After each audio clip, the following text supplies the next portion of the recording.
Alright, let's dive deeper into this wild ride, shall we? Because if there's one thing this podcast showcased in abundance, it's the sheer audacity of two women who seem to think they're on the cutting edge of enlightenment. I mean, it's almost impressive how out of touch they are. Imagine a world where your biggest worry is whether or not your vision board is aesthetically pleasing, while real issues are happening right outside your window. Now, let's talk about the sheer lack of awareness. It's like they're so wrapped up in their own little bubble that they've forgotten what life is like for the average person.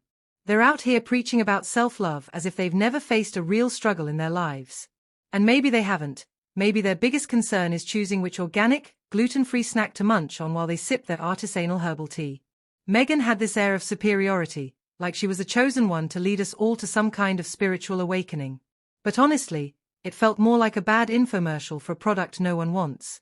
You could almost hear the sales pitch in her voice as she tried to convince us all that her insights were profound. Spoiler alert, they weren't. It was the same recycled fluff you'd hear at a yoga retreat in the middle of nowhere, surrounded by people who have also lost touch with reality. And Jamie? Oh man, Jamie was the perfect sidekick in this cringe fest. Her voice was like nails on a chalkboard, and the way she echoed Meghan's sentiments was both hilarious and painful to listen to. It was as if she was trying to outdo Meghan in the cringe department, and honestly, it was a fierce competition. Every time Meghan would drop a wisdom bomb, Jamie would chime in with a high-pitched affirmation that felt like it was straight out of a toddler's playbook. Yay! That's so true. I love that. Can we pause for a moment to appreciate how absurd this was? It's like they were trying to create their own cult of positivity, but instead of inspiring messages, they were just serving up a heaping plate of delusion. Who are they trying to fool? The only people buying into this were the ones who were already knee-deep in the influencer culture, desperate for validation and encouragement that they were somehow on the right path. And let's not forget about the moments that were meant to be inspiring. You know, those heartfelt anecdotes that just fell flat. Meghan would reach deep into her bag of clichés and pull out a story about how she overcame adversity or some such nonsense, and you could practically hear the collective groan of anyone who dared to listen. The only adversity she seemed to be facing was deciding which luxury vacation to take next. It's like they forgot that vulnerability requires authenticity, and what they were serving up was as authentic as a plastic flower. You could sense the disconnect, the desperation to be relatable while simultaneously being completely unrelatable. They wanted to reach out and connect, but the only thing they ended up connecting with was the echo of their own voices. And let's address the elephant in the room, their obsession with celebrity validation. Jamie casually dropped the bomb that Oprah graced her podcast with her presence, and the look on Meghan's face was priceless. You could see her mind racing, calculating how to position herself in that same realm of influence. It was a masterclass in jealousy masked as admiration. Because for all their talk about self-love and positivity, the reality was that they were just as insecure as the rest of us. The irony?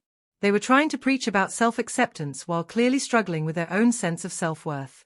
It's a classic case of do as I say, not as I do, and honestly, it's exhausting to watch. They want to be seen as leaders, as beacons of light in a world full of darkness, but the truth is, they're just adding to the noise. Let's talk about the absurdity of their solutions. When faced with issues that actually matter, real-world problems, what do they offer? A vision board and some overpriced crystals? It's like they think they can manifest their way out of any situation without putting in the actual work.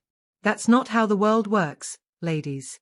You can't just sprinkle positivity on your problems and expect them to disappear. And the editing?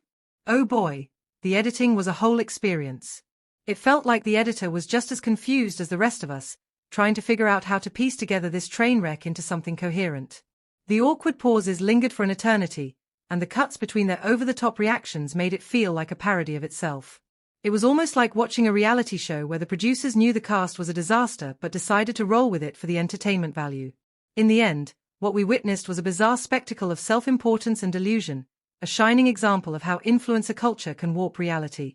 These two women genuinely believed they were imparting wisdom, but what they were really doing was demonstrating how far removed they are from the everyday struggles that most people face. So, if you're ever curious about the latest in influencer nonsense and want to witness a perfect storm of cringe, just hit play on this podcast. But be warned, you might find yourself questioning your sanity by the time it's over. It's a wild ride that leaves you wondering how we got here and what's next in the ever-evolving saga of influencer culture. Buckle up, because if this is the future of inspiration, we might all need to find a new source of motivation, preferably one that doesn't involve two women competing for the title of most out of touch.